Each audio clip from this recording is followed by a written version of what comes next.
Hola amigos. Se nos viene encima la del pulpo, siguiendo el hilo de estos días de la entrega masiva de armas de la OTAN a Ucrania. No hay que mencionar ni los detalles, porque la entrega es de unas proporciones totales, y de todas las naciones. Pero el tema ya ha traspasado la frontera del armamento, ahora ya se ha instalado en la desinhibición total en las mentes de la OTAN, y se han puesto en modo guerra total. Oyendo lo que dicen en Falsimedia, se aprecia claramente que ya les han ordenado la consigna que nos tienen que mandar a las masas occidentales. Y que se pueden resumir en dos. 1. Reconocer abiertamente que la OTAN está en guerra con Rusia. 2. Que esta guerra hay que llevarla hasta la victoria total sobre Rusia. Oyendo a Falsimedia se puede apreciar lo mal que han encajado la tregua unilateral que ha ordenado Putin. El odio a Rusia les rezuma por cada poro, y en cada palabra. El subconsciente les tiene enloquecidos porque no pueden controlar sus instintos nazis, y les traiciona muy a menudo. El caso es que ya todo les da igual, ya hemos llegado al punto, en que no pueden ocultar, que esta guerra, es de subsistencia para su jardín con reglas. Algo que Rusia tiene superado hace más de un siglo. Ya sabe desde esos tiempos que sus guerras con Occidente siempre han sido de subsistencia. Pero en la OTAN y su sistema neoliberal están tan desorientados que no pueden contener su odio ni entre ellos mismos. Es un estado de guerra civil permanente. Siempre se han odiado entre partidos rivales, esa es la democracia que nos inculcan, odiar al partido contrario, pero es que han llegado a un punto, en el que el odio se extiende como una pandemia. Y ya se odian entre iguales. Están en guerra civil en Estados Unidos entre los propios republicanos, y los demócratas entre sí, están en guerra civil ideológica hasta en el Vaticano. ¿Pero esto qué es? Por eso suelo decir que esta no es una guerra, esta es la guerra. Y cuando en la OTAN dicen que hay que seguir hasta la derrota total de Rusia, uno no hace más que preguntarse, ¿a qué se refieren cuando dicen eso? Porque resulta que Rusia no hace más que mandarles mensajes de lo que nos ocurrirá a todos si lo intentan. Ayer Medvedev fue durísimo con la OTAN. Y digo yo, el equipar las fragatas con misiles hipersónicos nucleares, y mandarlas a las costas de Estados Unidos, ¿no les dirá nada? El mandar submarinos como el Belgorod cargados de Poseidones a las costas de la OTAN, ¿tampoco les dirá nada? Ayer se filtró en la prensa rusa que la fabricación en serie del increíble misil Sarmat lleva un ritmo de 2 misiles instalados en posición de combate cada mes. ¿Tampoco esto les dirá nada? También se ha conocido que para la siguiente fase de la guerra en Ucrania, Rusia ha puesto en marcha la fabricación en serie de una modificación de la bomba termobárica ODAB-500. Si todo esto no les dice nada, estamos más jodidos de lo que parece.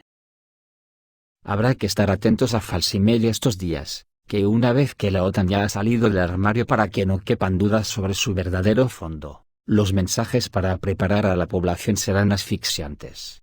Voy a poner un solo ejemplo de muestra de ayer mismo, donde un excitadísimo Jens Stoltenberg, totalmente desinhibido, lanzó el siguiente mensaje triunfal, y se quedó tan ancho. Jens Stoltenberg sobre el conflicto ucraniano, dijo: las armas son el camino hacia la paz. Lo que los ucranianos puedan conseguir en la mesa de negociaciones, depende de su fuerza en el campo de batalla, subrayó el jefe de la OTAN. El secretario general de la OTAN, Jens Stoltenberg, expresó este jueves en la conferencia anual de la Confederación de Empresas Noruegas, que el suministro de armas a Ucrania acerca el final del conflicto armado. Stoltenberg argumentó que la mayoría de los conflictos armados finalizan en una mesa de negociaciones y probablemente el conflicto en Ucrania también lo hará. Lo que los ucranianos puedan conseguir en la mesa de negociaciones depende de su fuerza en el campo de batalla, subrayó.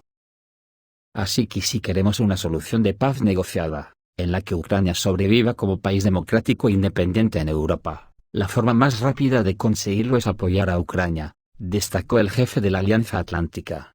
El alto funcionario concluyó que las armas son, de hecho, el camino hacia la paz.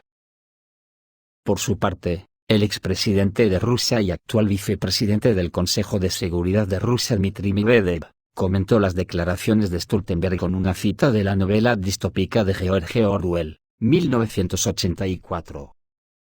De hecho, El pasado había sido borrado, se había olvidado que había sido borrado, y de ese modo la mentira se convertía en verdad, escribió Medvedev en su cuenta de Twitter. Menudo mensaje. Desde Moscú han declarado reiteradamente que el suministro de armas a Kiev por Occidente solo prolonga el conflicto y aumenta el número de víctimas. La portavoz del Ministerio de Asuntos Exteriores ruso, María Zakharova, denunció este miércoles que las entregas de armas multiplican las víctimas, incluso entre la población civil de Donbass, y retrasan el final del conflicto, aumentando el riesgo de arrastrar a los países de la OTAN a un enfrentamiento militar directo con Rusia. No obstante, los patrocinadores occidentales de Kiev no tienen intención de parar, y por el contrario, están intensificando las entregas, criticó Zakharova. Con todos estos ingredientes la cosa está más que clara. La guerra se abrirá paso seguramente hasta la destrucción mutua asegurada, o algo muy parecido, porque además la siguiente fase de la guerra en Ucrania puede ser infernal. Para hacernos una idea, Rusia ha realizado una innovación en su arsenal de bombas termobáricas de 500 kilos, ODAB-500. Las han dotado de unas aletas con lo que consiguen lanzarlas desde una distancia de 35 kilómetros del objetivo.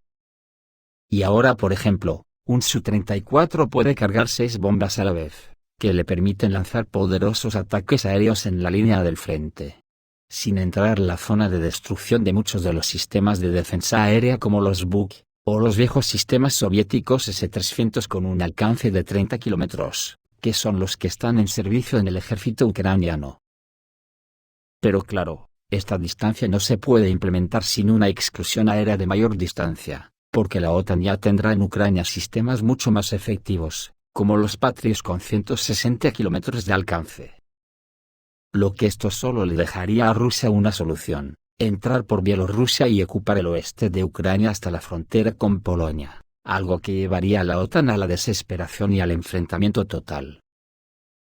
Para hacernos una idea de lo que significan estas bombas termobáricas de la serie ODAB-500, hay que decir que su poder de destrucción está inmediatamente debajo de las nucleares, y que solo un entendido en la materia puede distinguir después de ver la explosión si se trata de una bomba nuclear o no.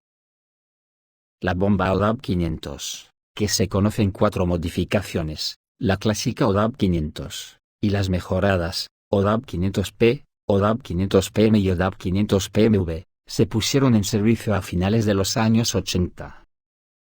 Para la destrucción de zonas bunkerizadas, la derrota de equipos vulnerables y ligeramente blindados, depósitos de combustible, mano de obra incluidos los ocultos en trincheras, estructuras de ingeniería, aeronaves, helicópteros, sistemas de defensa aérea, lanzamisiles y radares, morteros y armas de artillería debido al impacto combinado de campos de alta explosividad de fragmentación y térmicos.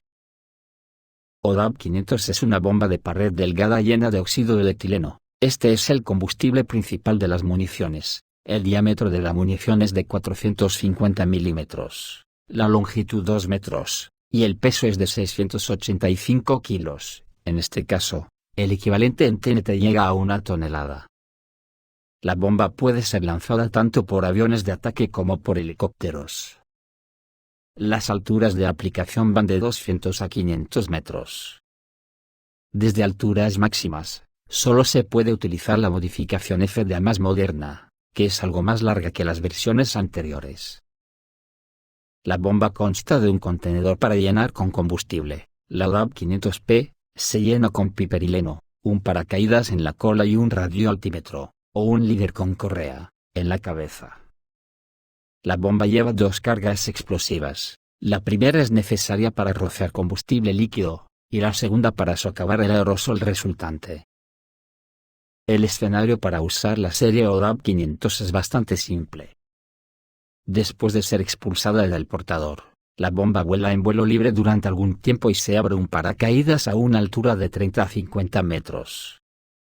Entonces entra en juego un radioaltímetro, en las últimas modificaciones a una altura de 7 a 9 metros. Todo este sistema toca la superficie y da un impulso para detonar una carga que rocía un portador de energía o combustible para bombas. Durante 100 a 140 metros, el contenido de la ODAB se mezcla con un agente oxidante, es decir, el oxígeno atmosférico, y es socavado por una carga secundaria iniciadora ubicada en la cola de la bomba, junto al paracaídas. Este es el llamado principio de operación de dos tiempos de munición detonante volumétrica. El primer paso es la atomización del combustible, el segundo es la explosión de la mezcla resultante con aire. La nube de la mezcla de aire y combustible tiene forma de disco, por lo tanto, después de la detonación, la onda de choque diverge del centro de la explosión, principalmente hacia los lados, aumentando la efectividad de la bomba. Por el momento, la serie ODAB 500 es la única munición de explosión de volumen de dos tiempos, con la excepción de la bomba de servicio pesado aún sin nombre, que recibió el apelativo no oficial de ODAB 9000. Esta es la madre de todas las bombas no nucleares. Se mostró en acción por primera vez el 11 de septiembre de 2007 en la televisión central rusa. La bomba en sí, que parecía más un barril o un cilindro de gas, se mostró brevemente, pero demostraron una explosión impresionante en el campo de entrenamiento. El portador de la munición fue el bombardero Tu-160, y solo un especialista puede distinguir entre una explosión de esta superbomba y un ataque nuclear. Según estimaciones de fuentes abiertas, el equivalente en TNT de la munición es de al menos 44 toneladas de TNT. Desde entonces, no se ha sabido nada sobre la bomba. Si, como dijo Putin en su momento, Rusia aún no había comenzado nada en serio en Ucrania, es muy probable que las bombas detonantes volumétricas se incluyan en el grupo de argumentos serios de las fuerzas rusas, lo que nos dará una magnitud de la fase en la que se puede entrar en la guerra. Esto es todo, amigos, reciban un saludo.